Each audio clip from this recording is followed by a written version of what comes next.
প্রিয় সাংবাদিক ভাইরা, কুমিল্লা আন্তজেলা কুখ্যাত ডাকাত দুলাল ও তার দলের 13 জন সহযোগী দেশীয় অস্ত্রসহ গ্রেপ্তার প্রসঙ্গে আজকের এই ব্রিফিং এ আপনাদের সবাইকে স্বাগত জানাচ্ছি।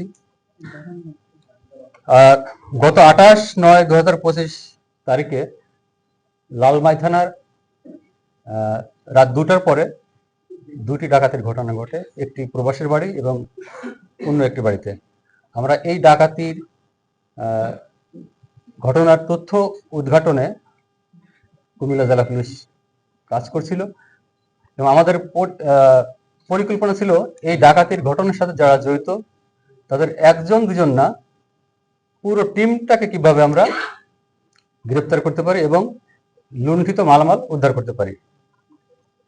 এই কাজের অংশ হিসেবে আমাদের গোয়েন্দা নজরদারি অব্যাহত থাকে এবং বাংলাদেশ পুলিশ হেডকোয়ার্টারের সহযোগিতায় আমরা পুরো ডাকাত দলকে ধরার জন্য এই দুদিন কাজ করতেছিলাম।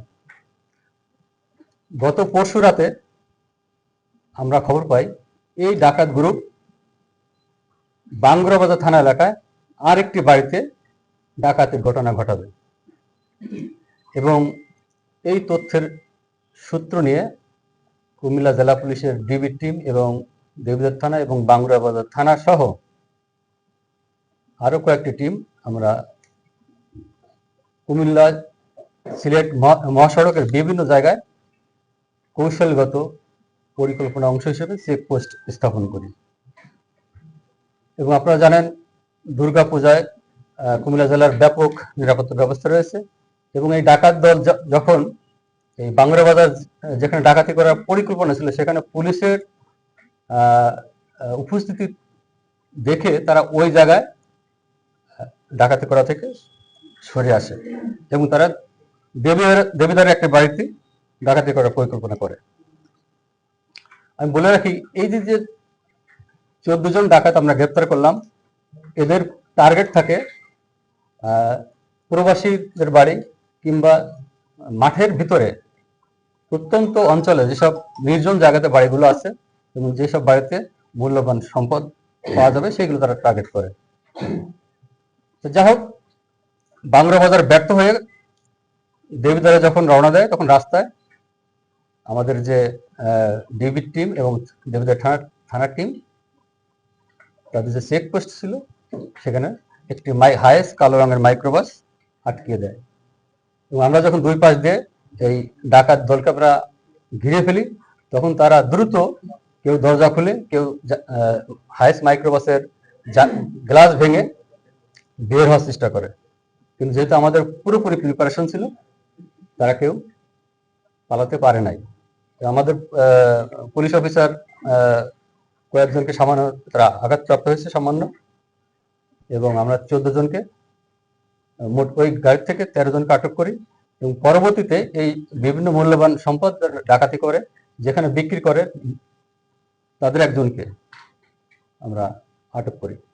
আমরা গাড়ি তল্লাশি করে গাড়ির ভেতর থেকে বেশ কিছু ডাকাতির কাজে ব্যবহৃত মালামাল আমরা উদ্ধার করতে পেরেছি। এর ভেতর আছে একটি কালো রঙের হায়েস মাইক্রোবাস, ইতিমধ্যে আমি বলেছি, 2টি গ্লাস কাটার, 2টি কোরাল, একটি স্টিলের রেড, 2টি শ্রেণী, একটি ড্র্যাগার, 2টি রামদা, একটি ধামা অর্থাৎ বিভিন্ন জিনিসপত্র নেওয়ার পাত্র যেটা,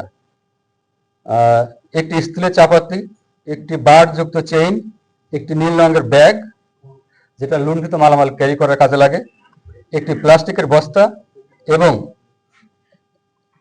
11টি বিভিন্ন ব্র্যান্ডের মোবাইল ফোন এবং লুণ্ঠিত মালামালের ভিতরে 4 জোড়া স্বর্ণের কানের দুল, একটি স্বর্ণের আংটি, 1 জোড়া রূপার নুপুর, একটি স্বর্ণ রাখার ছোট লাল বক্স এবং তাদের কাছ থেকে নগদ 20,000 টাকা আমরা উদ্ধার করতে পেরেছি। আমরা যে গাড়িতে থাকে 13 জন এবং আরেকজন মোট 14 জন ডাকাতকে আমরা গ্রেপ্তার করেছি। তাদের ভিতর মনির হোসেন, এদের অধিকাংশ বাড়ি কুমিল্লার বিভিন্ন এলাকায়, কুমিল্লা বিভিন্ন থানাতে। মনির হোসেন এর নামে 21টি মামলা রয়েছে, কয়েকটি ওয়ারেন্ট আছে এর নামে। একজন শাহ আলম দুলাল, এই দুলাল হচ্ছে ডাকাত দলের সর্দার, এর নামে 26টা ডাকাতি সহ অন্যান্য মামলা রয়েছে। একজনের নাম মামুন, মাহবুব আলমগীর, আল আমিন, কামাল, শরীফ, সুমন, খোকন, আর একজনের নাম আলামিন, একজনের নাম সোহেল, মোহাম্মদ আব্দুল আওয়াল ও নিহার বিশ্বাস। অর্থাৎ যার কাছে স্বর্ণ বিক্রি করে উনি হচ্ছে নিহার বিশ্বাস, স্বর্ণ ক্রয়কারী।